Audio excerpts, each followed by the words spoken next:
आइए विद्यार्थीगण, आपका आपके अपने YouTube चैनल स्मार्ट गुरुकुल में आप लोगों का फिर से स्वागत है विद्यार्थीगण ना। सबसे पहले ये जो हम आप स्टार्ट करने वाले हैं ना, आपके टॉपिक है विद्यार्थीगण पैरामेडिकल और पैरामेडिकल मैट्रिक का ये टॉपिक है विद्यार्थीगण ना। जो ये पॉलिटेक्निक में आपका जो ये बायोलॉजी का ये पार्ट नहीं आता है ना, तो इसको स्टार्ट करने के पहले हम आप लोगों को धन्यवाद तो कर देना चाहेंगे ही, और साथ में आपको जो है शुभकामनाएं भी देंगे। क्यों, आपका प्रश्न होगा क्यों, तो उसका जवाब ये है कि हम सारे लोग जो है ना 1500 प्लस का फैमिली बन गए हैं, अर्थात 1.5K का हम लोग का परिवार बनकर तैयार हो गया विद्यार्थीगण ना। चलिए, ये बहुत ही खुशी का बात है। आएगा हम बात करते हैं, चूंकि ये जो है विद्यार्थीगण आपका जो बायोलॉजी का जो पार्ट है, जीव विज्ञान का जो पार्ट है, वो आपको सिर्फ पैरामेडिकल मैट्रिक जो 10th लेवल पे आता है, और पीएम ना पैरामेडिकल जो आपका इंटर लेवल पे होता है, +2 लेवल पर होता है। ये दोनों में ये पार्ट और उसके अंतर्गत आती है। ये बहुत ही बड़ा योगदान होता है इस प्रत्येक वर्ष जो क्या होता है विद्यार्थीगण, जो आपका टॉपिक है ना कोशिका, इस कोशिका टॉपिक से प्रश्न देखने के लिए मिलता है ना। तो इसको जब बारीकी से अच्छी तरीके से इसको हम लोग क्या करेंगे विद्यार्थीगण, पढ़ेंगे, ताकि इससे हमारा प्रश्न ना छूटे ना। तो नहीं छूटने के लिए हमें क्या करना पड़ेगा, क्लास रेगुलरिटी तो खैर बनाए रखना ही होगा, और साथ में क्या करना होगा विद्यार्थीगण, इसको हम लोग अच्छे से पढ़ लेंगे। ठीक है, चूंकि इसके पहले हम आपको फिजिक्स स्टार्ट कर दिए थे, जो पैरामेडिकल मैट्रिक और पॉलिटेक्निक और आपका ITI हर एक चीजों के लिए क्या था महत्वपूर्ण था विद्यार्थीगण। तो फिजिक्स में 2 चैप्टर हम लोगों ने पढ़कर खत्म कर दिया है ना, और उसके बाद जो ये केमिस्ट्री का 1 चैप्टर हम लोगों ने खत्म कर दिया है। आज हम लोग स्टार्ट करने वाले हैं कोशिका ना। वो चैप्टर जो आप लोगों ने नहीं पढ़ा विद्यार्थी, वो लोग डिस्क्रिप्शन में आपको लिंक मिल जाएगा, डिस्क्रिप्शन में आपको दिख भी रहा होगा, वहां जाके क्या कर लेंगे, वो वीडियो सारा देख लेंगे। क्योंकि हम लोगों को इस बार क्या करना है, पैरामेडिकल में और पॉलिटेक्निक में, पैरामेडिकल मैट्रिक और ITI में एक सरकारी सीट पक्का करना ही है ना। दूसरा कोई ऑप्शन ही नहीं है हम लोगों के पास, वो पक्का लेंगे, और किसी जब तक इस बार लेंगे नहीं तब तक हम लोग का इस बार छोड़ना भी नहीं है विद्यार्थीगण ना। आइए अब हम स्टार्ट करते हैं, श्रीगणेश करते हैं कोशिका के रिगार्डिंग। ये कोशिका के रिगार्डिंग हम लोग क्या करते हैं विद्यार्थीगण, श्रीगणेश करते हैं। आप लोगों के मन में जो कोशिका जैसे ही स्टार्ट करेंगे विद्यार्थीगण, तो आप लोगों के मन में ये प्रश्न आना चाहिए कि कोशिका है क्या। तो कोशिका विद्यार्थीगण हम लोग का जो शरीर है ना, लाखों करोड़ों अरबों कोशिका के सम्मिलित रूप जो है ना हमारा शरीर है ना। हमारे शरीर में बहुत सारी कोशिका एक साथ मिलकर जो है कि हमारे शरीर का निर्माण किया है ना। तो आइएगा, तो आप ये समझ गए होंगे कोशिका है क्या। जैसे हमारे देखिए स्किन दिख रहा है ना, स्किन कभी गौर किए होंगे क्या कि छोटी मोटी काम करने के क्रम में हो क्या जाता है, कभी कभी ये आपका कट गया, कट जाने के बाद देखिएगा सामने खुद से खुद जुड़ जाता है ना। तो कैसे संभव है, कभी आप देखेंगे क्या कि आपके घर में जो है आपका कोई तबियत खराब तो हुआ ही होगा ना, और भगवान न करे तबियत खराब हो किसी कारण बस तो हुआ ही होगा। जब हुआ होगा विद्यार्थीगण, जब आप डॉक्टर के पास गए होंगे, जब वो आपको सुई लगाया होगा ना, तो सुई जब लगाया होगा विद्यार्थीगण, कभी आपको सपोज कीजिए कि नस में लगाया ना, या फिर कोई ऐसी जगह पर लगाया गया कि जहाँ पर सुई डाल के निकाला जाता है ना, बस 1 सेकंड के लिए, 2 मिनट के लिए, 1 मिनट का समय कुल मिलाकर इसको दावे रखिएगा, उसको जब छोड़िएगा ना तो इससे ब्लड बाहर नहीं निकलती है। जबकि सुई का काम था कि अंदर तक छेद कर देना ना, उसके बाद ब्लड क्यों निकलता है, क्यों इसलिए नहीं निकलता है विद्यार्थीगण, क्योंकि कई कोशिका को मिलकर हम लोग का शरीर तैयार हुआ है। वो कोशिका फिर अपना जो है ना क्या करता है, जितना भी हम लोग अपना स्किन को तैयार करके स्किन को क्या कर देता है, एकदम बंद कर देता है, ताकि हम लोग अंदर से ब्लड ना आए, एकदम स्किन तंदुरुस्त रहे और हम लोग मजबूत रहे ना। तो इसमें सबसे ज्यादा योगदान जो है विद्यार्थीगण कोशिका का है ना।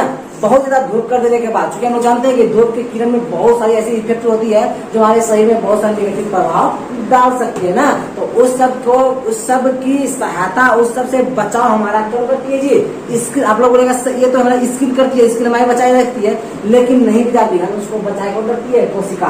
क्योंकि कोशिका के सम्मिलित रूप को ही हम लोग क्या बोलते हैं, स्किन बोलते हैं ना। आएगा, हम कोशिका के बारे में हम लोगों ने क्या कर लिया, बारीकी से छोटी संक्षिप्त जानकारी हम लोगों ने कोशिका के रिगार्डिंग ले लिया है। अब हम बात करते हैं क्या, आइएगा स्टार्ट करते हैं कि कोशिका जो है ना विद्यार्थीगण, ध्यान देंगे, आपको इधर से दिख रहा हो ना, कोशिका जो है ना, इसका जो नाम है कोशिका तो खैर है ही, लेकिन इसका वैज्ञानिक नाम जो है ना विद्यार्थीगण, वो है साइटो। क्या नाम है उसका, साइटो।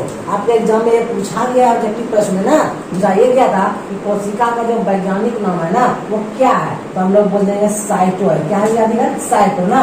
और इसके अध्ययन मतलब कि कोशिका का जो अध्ययन करेंगे ना, तो उस कोशिका के अध्ययन क्या कहलाएगा, ऐसा आपका प्रश्न एग्जाम में आया है विद्यार्थीगण। तो कोशिका का अध्ययन जो है ना वो साइटोलॉजी कहलाता है। क्या कहलाता है विद्यार्थीगण, साइटोलॉजी कहलाता है ना।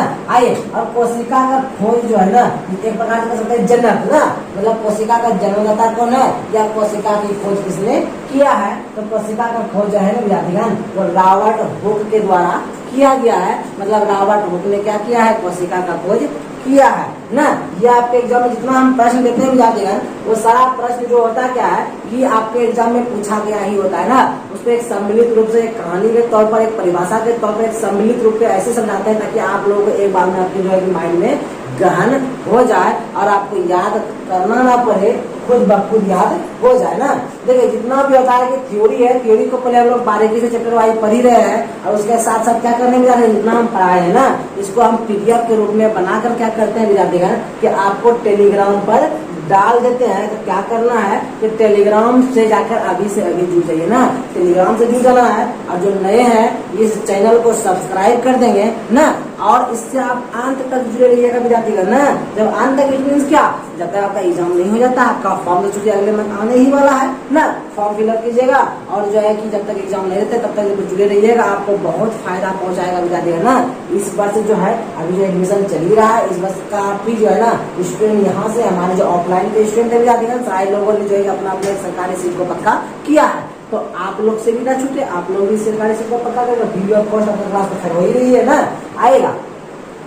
हम लोगों ने पढ़ लिया कि जो है ना कोशिका का जो है ना नाम क्या है, तो साइटो था, और कोशिका के अध्ययन को हम लोग साइटोलॉजी कहते हैं ना विद्यार्थीगण। और हम लोगों ने पढ़ा कि जो है कि कोशिका का जो है ना जो जनक कौन है ना, तो रॉबर्ट हुक है ना, ये हम लोगों ने पढ़ लिया। उसके बाद देखिए ओवरऑल कहा जाए ना कि ओवरऑल में सबसे छोटी कोशिका कौन है और ओवरऑल में सबसे बड़ी कोशिका कौन क्या है ना। तो सर ये ओवरऑल क्या है, ओवरऑल का मतलब ये हुआ विद्यार्थीगण पूछता क्या है कभी कभी कि मानव में सबसे छोटी कोशिका ना, मानव में सबसे बड़ी कोशिका, लेकिन बोलेगा क्या जंतु में सबसे बड़ी कोशिका, जंतु में सबसे छोटी कोशिका, ऐसा आपका प्रश्न रहता है ना, आएगा। तो इसीलिए आप बोल रहे हैं अगर ओवरऑल चुकी होता है कि अगर आपको जंतु ना दिया हो ना मानव दिया हो, इसमें मतलब वो ओवरऑल की बात कर रहा है कि सब चीजों में सबसे बड़ी कोशिका किसकी होती है, और सब चीजों में दुनिया में जितना भी चीज है उनमें से सबसे छोटी कोशिका सबसे बड़ी कोशिका क्या होती है ना, वही हम लिखे हैं इसको ना कि दुनिया में मतलब ओवरऑल में सबसे छोटी जो कोशिका होती है ना वो होती है माइकोप्लाज्मा। क्या होती है, माइकोप्लाज्मा होती है सबसे छोटी कोशिका, और सबसे बड़ी कोशिका जो होता है ना विद्यार्थीगण यह शतुरमुर्ग का अंडा होता है ना। शतुरमुर्ग का अंडा जो होता है ओवरऑल में सबसे बड़ी कोशिका कौन है, शतुरमुर्ग का अंडा है ना, आएगा। अब हम बात करते हैं क्या, इतना से हम लोग पढ़ लिए। उसके बाद देखिए हम क्या पढ़ते हैं, आपको ओवरऑल पूछता है कि सबसे बड़ी कोशिका क्या है, तो सबसे बड़ी कोशिका हम आपको बता ही दिए शतुरमुर्ग का अंडा है, और सबसे छोटी कोशिका क्या है, ये माइकोप्लाज्मा है ना, हम आपको दे ही दिए। आप देखिए अब ये हो गया ओवरऑल की बात ना। अब क्या हम लोग पढ़ते हैं, अब हम व्यक्तिगत तौर पर पढ़ते हैं क्या कि मानव में, मानव मतलब क्या, हम लोगों में क्या होता है कि सबसे बड़ी कोशिका हम लोगों हमारे शरीर में जो है सबसे बड़ी कोशिका कौन सा है और सबसे छोटी कोशिका कौन सा है ना, मानव में मतलब हम लोग मतलब जितने भी पुरुष हैं और जितने भी महिलाएं हैं ना उन लोगों में सबसे बड़ी कोशिका और सबसे छोटी कोशिका के बारे में हम लोग क्या करते हैं, अध्ययन करने का प्रयास करते हैं ना विद्यार्थी। आएगा मानव में सबसे छोटी जो है ना कोशिका विद्यार्थीगण, मानव में वो होता है पुरुष के स्पर्म में ना, पुरुष के स्पर्म की जो है ना कोशिका जो होती है विद्यार्थी वो सबसे छोटी कोशिका होती है ना। और सबसे बड़ी कोशिका अगर आप बोलिएगा कि सर सबसे बड़ी कोशिका जो है मानव में किसकी होती है, सबसे छोटी कोशिका तो हम लोग जानेंगे विद्यार्थीगण कि पुरुष के स्पर्म में होती है ना। और सबसे बड़ी कोशिका जो होती है ना विद्यार्थीगण वो क्या होती है, स्त्री के अंडाणु की जो कोशिका होता है ना वो सबसे कोशिका बड़ी होती है ना। सबसे बड़ी कोशिका जो होती है मानव में वो किसकी होती है, वो होती है महिला के अंडाणु की। और सबसे छोटी कोशिका पुरुष के किसी होता है विद्यार्थीगण, स्पर्म में ना। आइए मानव में सबसे छोटा कोशिका जो होता है क्या होता है, पुरुष के स्पर्म में। और मानव में सबसे बड़ा कोशिका जो किसमें होता है, अंडाणु में ना। आप देखिए क्या होता है इस हम लोग पढ़ लिए, सबसे छोटा किसका होता है तो हम लोगों ने पढ़ लिया स्पर्म क्या, और सबसे बड़ा किसका होता है तो हम लोगों ने पढ़ लिया अंडाणु का। और सबसे लंबी कोशिका किसकी होती है तो वो होती है न्यूरॉन को विद्यार्थीगण। न्यूरॉन हमारे दिमाग में पाया जाता है ना, वो सबसे लंबी कोशिका होती है। बोलिएगा सर इस सबसे बड़ी हम लोग पढ़ी लिए कि महिला के अंडाणु में में सबसे बड़ी कोशिका होती है। सबसे लंबी कोशिका जो आप बोल रहे हैं न्यूरॉन में होती है। ये लंबी और बड़ी में अंतर कहाँ हमको समझ में आ रहा है ना, तो ये बड़ी चीज नहीं है। ये आपका प्रश्न जायज है, होना भी चाहिए। सबसे लंबी मतलब जानते हैं क्या होगा? ठीक है, हम लोग जानते हैं सबसे लंबा जो है ना, हाँ, सबसे लंबा हम लोग कुतुब मीनार है ना, है ना। तो कुतुब मीनार लंबा होना, लंबा मतलब क्या? ये यहाँ से यहाँ पे जा रहा है तो बहुत लंबा आगे जा रहा है। लंबाई में किसको करेंगे? अगर खाया बड़ा ना, तो लंबाई चौड़ाई ऊंचाई में बड़ा हो, इसको बोलेंगे बड़ा। लंबा मतलब ऊंचा ना है। और सबसे लंबी जो है और रिपीट कर देते हैं, आप लोग कंफ्यूज ना हो ना। सबसे छोटा जो कोशिका होता है मानव में, वो होता है स्पर्म की, मानव मतलब पुरुष का स्पर्म में। और सबसे बड़ा कोशिका जो होता है वो होता है क्या? महिला के अंडाणु में। और उसके बाद मानव में सबसे लंबी कोशिका का है ना, वो होता है न्यूरॉन में। न्यूरॉन मतलब दिमाग में होता है ना, दिमाग, न्यूरॉन दिमाग में ही पाया जाता है ना, आएगा। तो अब विभाजन रहित होता है ये जो न्यूरॉन जो होता है ना, जिसमें लंबी कोशिका मतलब दिमाग में जो होता है वो होता है विभाजन रहित ना। विभाजन रहित का मतलब क्या हुआ? उसमें विभाजन नहीं होता है। बोले सर विभाजन मतलब विभाग करना वाला मतलब नहीं। विभाजन का मतलब ये हुआ कि एक कोशिका समझ लेते हैं क्या यहाँ है, तो ये कोशिका का विभाजन होगी ना, एक कोशिका यहाँ होगी तो मतलब कोशिका का निर्माण करेगी और कोशिका बढ़ेगी ना। और कोशिका क्या होगी? कोशिका बढ़ेगी, फिर यहाँ से फिर दो कोशिका फिर ऐसा ये हुआ, ये विभाजन रहित है। कौन? ये जो हमारा न्यूरॉन है ना, दिमाग जो है ना, ये कोशिका रहित है। मतलब क्या होती है? इसमें कोशिका बढ़ती नहीं है ना, ये क्या होती है? संतुलित जो है वही रहती है। इसीलिए हम लोगों को पुलिस के द्वारा ये बोला जाता है कि आप लोग हेलमेट लगाइए। आप दस्ताना हाथ में नहीं भी पहने है ना, ग्लव्स नहीं भी पहने हैं तो चलेगा। आप जूता नहीं भी पहने हैं तो भी चलेगा, लेकिन आप क्या कीजिए? सबसे बड़ी चीज है हेलमेट लगाइए। क्यों ऐसा कहा था? ये कहा था कि अगर हम लोग गिर गए ना, भगवान ना करे कभी ऐसा हो, अगर हम लोग कभी एक्सीडेंट कर जाएंगे ना, अगर चोट लग गया इसमें ना, तो आप लोग जानते हैं कि इसका कोशिका जुड़ता नहीं है। हम कैसे भी बोले थे कि अगर ये आपका कट जाए तो ये फिर क्या हो जाएगा? आपका जुड़ जाता है, 1 घंटा 2 घंटे के बाद जुड़ नहीं जाता है। और दिमाग में अगर चोट लग गया ना, तो फिर आपका जुड़ेगा नहीं। क्यों नहीं जुड़ेगा? क्योंकि हम लोग जानते हैं ये कोशिका क्या है? विभाजन रहित है। कोशिका विभाजन इसकी नहीं होती है, मतलब कोशिका की उत्पत्ति नहीं होती है, बहुत कम तरीके से होती है ना। इसीलिए हम इसको बोलते हैं क्या? विभाजन रहित। ये न्यूरॉन में होता है। विभाजन रहित कोशिका किसमें होता है? तो न्यूरॉन में, दिमाग के न्यूरॉन, न्यूरॉन दिमाग में ही रहता है ना। अगर आपके ऑप्शन में न्यूरॉन रहे तो न्यूरॉन ही मानिएगा, अगर ऑप्शन में दिमाग रहे तो दिमाग मानिएगा, न्यूरॉन ना रहे तब, क्योंकि न्यूरॉन दिमाग में ही रहता है, आएगा। और सबसे तेज विभाजन वो लीवर में होता है। इस जगह जो लीवर है, लीवर उसमें होता है सबसे तेज विभाजन। अगर कोई आदमी खींच कर इसमें मार भी दिया ना, अगर चाकू भी डाल दिया ना, गोली भी मार दिया भी जाएगा ना, तो ये आपका फिर से जुड़ जाएगा, आपको ज्यादा दिक्कत नहीं होगी। डॉक्टर के पास नहीं जाइएगा ना, इतना जल्दी से तेज विभाजन होता है कि खुद तुरंत जोड़ देगा ना, आएगा। तो सबसे तेज विभाजन जो होता है जला कोशिका की उत्पत्ति जो होती है किसमें होता है? लीवर में होता है ना। तो लीवर हमारा बहुत जल्दी जो है कि एक साथ जुड़ जाता है। तो लीवर में अगर आपको चाकू भी मारता है तो आपको बचने की ही चांसेस रहती है, मरने की चांसेस नहीं रहती है ना। तो कभी भी कोई अगर चाकू मारने है तो बोले यहाँ मारो लीवर में ना, ऐसे बोलना। आइए आगे हम लोग क्या करते हैं? बढ़ते हैं ना, आएगा। एक चीज और समझिए, इसलिए हमको पहले ही बताना चाहिए था, यहाँ गेट करके आएगा। देखिए आप लोग जानते हैं कि कई ईंटों को पहले हम ईंटा आते हैं ना, समझिए किसी को घर हमको बनाना है तो क्या करना पड़ेगा? पहले ईंट जुटाना होगा। ईंट को बहुत सारा लाके क्या करना पड़ेगा? ईंट से दीवार देना पड़ेगा ना। दीवार देने चालू होगा, दीवार देने के बाद क्या करेंगे? कमरा की उत्पत्ति करेंगे, एक रूम की उत्पत्ति करेंगे। और रूम जब 5-6 रूम हो गया, उसको अच्छे से ढलाई कर दिए, क्या बन जाएगा? घर बन जाएगा ना। इसका मतलब ये हुआ शुरू ईंट से ही स्टार्ट हुआ और बढ़ते बढ़ते बढ़ते हम लोग घर बना दिए ना। बिना ईंट का घर बनेगा नहीं। दूसरी तरह भी जाती है कोशिका, जब काफी कोशिका एक साथ मिलेगा ना तो उत्तक का निर्माण करेगा, और फिर उत्तक बहुत सारा उत्तक आपस में मिलेगा तो एक अंग का निर्माण करेगा। जैसे अंगुली एक अंग है, नाक एक अंग है, आंख एक अंग है ना, कान एक अंग है। इसी प्रकार से मिला के एक अंग की उत्पत्ति करेगा और कई अंग मिलकर एक शरीर की उत्पत्ति करेगा। हमारे शरीर है जो हम लोग का शरीर विद्यार्थी कई अंगों से मिलकर बना है। यही हम आपको बताना चाहे थे एग्जाम्पल के तौर पर कि हम कोशिका का कई रूप से मिलकर क्या बन जाता है? शरीर बनता है उसका। जैसे ईंट से दीवार, दीवार से कमरा, कमरा से घर, वही चीज है। कोशिका से उत्तक, उत्तक से अंग और अंग से शरीर होता है ना। आपके एग्जाम में ऐसे पूछता है विद्यार्थी, इसको आपको एकदम क्रम वाइज सजा देगा। क्या क्या देगा? कोशिका के बाद अंग देगा, फिर उत्तक देगा, फिर शरीर। इसको जो है ना क्रम वाइज सजाना है आपको ना। इसको सजाने के लिए आप लोग सीख गए होंगे, क्रम बनाने के लिए आप सीख गए होंगे ना। इसको आपको सबसे बड़ी बात कि नोट्स बना के पढ़िए ना। अगर आपको समय मिलता है तो नोट्स बना के पढ़िए आप लोग ना, नहीं तो आप टेलीग्राम से तो हम आपको बोल ही दिए कि आप जुड़ जाइए, टेलीग्राम से आप जुड़ जाइए। वो आपको नोट्स जो भी सिंपल चीजें यहाँ पे हम आपको बताते हैं वो सारा टेलीग्राम पर डाल दिया जाता है, आएगा। अब हम लोग पढ़ते हैं क्या कि कोशिका के अंदर बहुत सारी ऐसी चीजें है ना जिसके बारे में छोटी छोटी चीजें, मतलब कि हम लोग जानते हैं शरीर की सबसे छोटी इकाई हम लोग जानते हैं कोशिका है, लेकिन ये गलत है। सबसे छोटी इकाई नहीं है वो, इकाई में अलग चीज हो गया बेचारी। और सबसे छोटा भाग जो अगर पूछा जाए ना तो आपको क्या मानना है, कोशिका नहीं मारिएगा। हम लोग बचपन से पढ़ते आ रहे हैं क्या पढ़ते आ रहे हैं कि शरीर की सबसे छोटी इकाई जो होती है वो कोशिका होती है ना।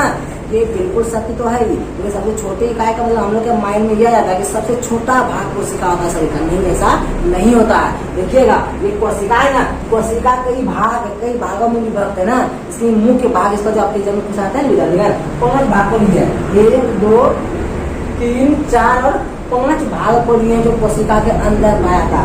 अगर लिख दिए यहाँ पे बनाए हैं, यह आपका क्या है, यह आपका कोशिका है ना, ये आपका कोशिका हम बनाए, ऐसे ही कोशिका रहता है, ऐसे ही रहता है। और कोशिका जो है ना कुल मिला के 5 भाग है ना, तो 5 भाग है, 1 2 3 4 5 भाग कोशिका के अंदर। इसका मतलब है क्या, कोशिका का भी छोटा रूप है ना, इसलिए छोटी अगर भाग का आया शरीर का ना तो कोशिका नहीं होती है। और सबसे छोटी इकाई का आया तो कोशिका आप मार सकते हो, नहीं है।